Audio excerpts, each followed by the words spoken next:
Hello dears, welcome है आपका अपने ही यूट्यूब चैनल कॉमर्स की पुजारी पर। वीडियो के थंबनेल को देखकर आप यहां आई हैं तो श्योरली आपने +2 कर ली है और बी कॉम में एडमिशन लेना चाहती हैं। बट आप कंफ्यूज हैं कि बी कॉम में कौन कौन से सब्जेक्ट हैं, क्या सिलेबस हैं और कौन से ऑथर की बुक परचेज करनी चाहिए। अगर आप यह सब जानना चाहते हैं तो बने रहिए मेरे साथ इस वीडियो के लास्ट तक। वैसे तो सब्जेक्ट और सिलेबस और books university to university and college to college differ करता है और मैं आपसे CDLU चौधरी देवीलाल यूनिवर्सिटी सिरसा के अकॉर्डिंग बीकॉम का सिलेबस शेयर करने जा रही हूँ।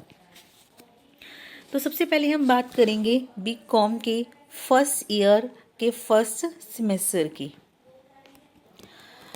तो देखिए, कोर्स कोड है BC यानी कि बीकॉम।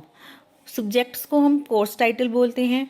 टोटल आपका 100 मार्क्स का एग्ज़ाम होता है, जिसमें से 80 मार्क्स आपके एक्सटर्नल जो आपने एग्ज़ाम किया है उसमें से आपको मार्क्स मिलते हैं और इंटरनल आपके 20 मार्क्स आपको दिए जाते हैं, जो आपकी क्लास में ऑल ओवर परफॉर्मेंस को ध्यान में रखते हुए दिए जाते हैं। तो टोटल आपको 100 मार्क्स का एग्ज़ाम अटैम्प्ट करना होता है।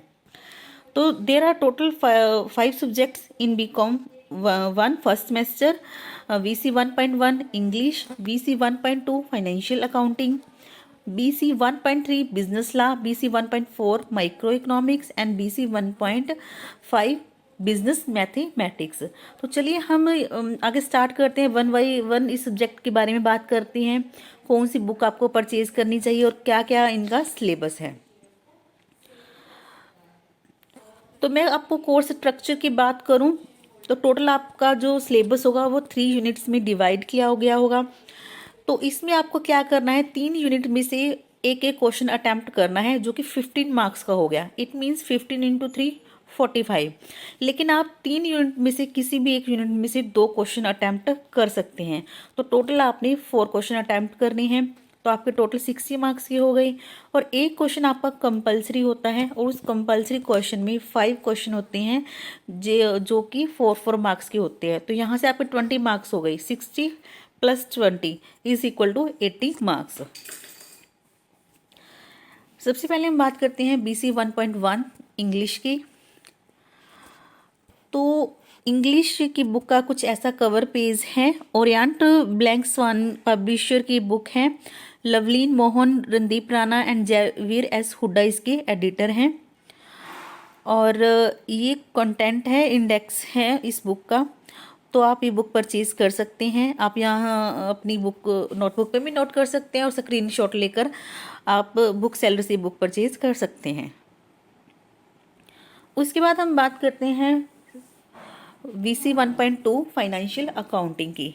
देखिए, यह आपका एक प्रैक्टिकल सब्जेक्ट है। अगर आपने +2 में कॉमर्स स्ट्रीम से स्टडी की है तो आपके लिए सब्जेक्ट बिल्कुल भी मुश्किल नहीं है।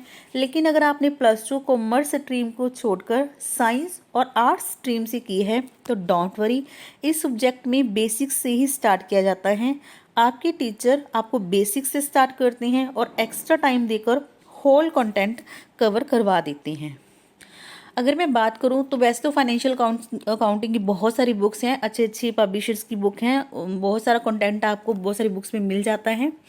लेकिन जो हम ज़्यादातर प्रेफर करते हैं वो APC की बुक ज़्यादा प्रेफर करते हैं, क्योंकि जो इस बुक में बहुत ज़्यादा इजी लैंग्वेज दी जाती है, जो कि स्टूडेंट्स को बहुत ईजी लगती है और 100% कंटेंट को भी कवर किया जाता है।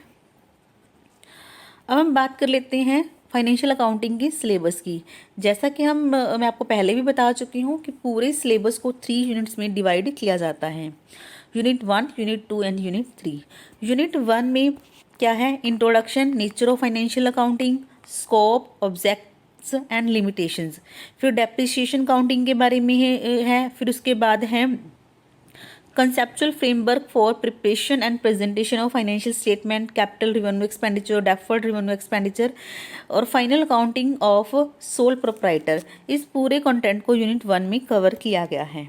उसके बाद है यूनिट 2। यूनिट 2 में क्या कवर किया गया है, common errors, classification of errors, location of errors, hire purchase accounting and consignment accounting को कवर किया गया है।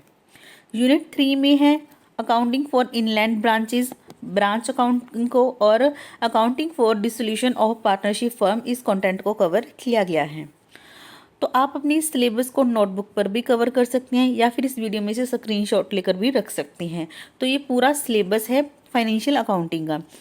जैसे कि यहाँ पर 3 यूनिट्स हैं, तो तीनों यूनिट में से आपको एक एक क्वेश्चन, लॉन्ग क्वेश्चन अटैम्प्ट करना है 15 मार्क्स का, 45 मार्क्स हो गए। लेकिन इस यूनिट में, तीनों यूनिट में से किसी एक यूनिट में से आप 2 क्वेश्चन भी अटैम्प्ट कर सकते हैं, वो आपकी मर्जी है। आप यूनिट 1 में से कवर कीजिए, 2 में से या 3 में से, तो आपके 60 मार्क्स यहाँ से बन जाएंगे। और एक ऑल ओवर तीनों यूनिट में से मिक्स एक आपको कंपल्सरी क्वेश्चन आता है जो कि 20 मार्क्स का होता है।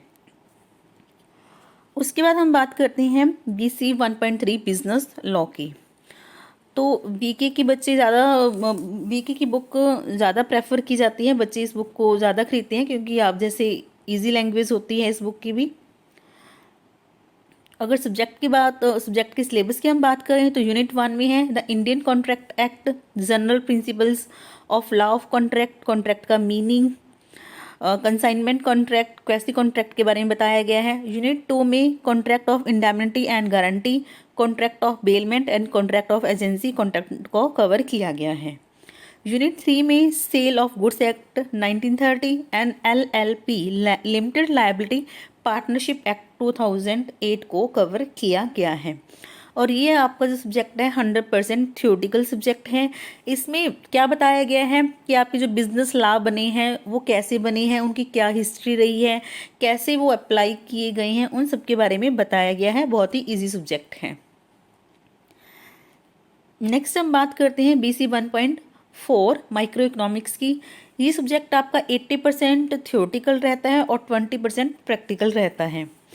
VK की बुक आपको यहाँ पर कवर पे शो हो रहा है। इसके हम सिलेबस की बात करें तो यूनिट 1 में आता है demand and consumer behaviour, meaning, nature and scope of economics. Micro economics क्या होता है, मैक्रो इकोनॉमिक्स क्या होता है, theories of demand, nature of demand function, elasticity of demand content को कवर किया गया है। और यूनिट 2 में production and cost, production function, equivalent curves क्या होती हैं, cost theory, cost concept, elasticity of supply content को कवर किया गया है।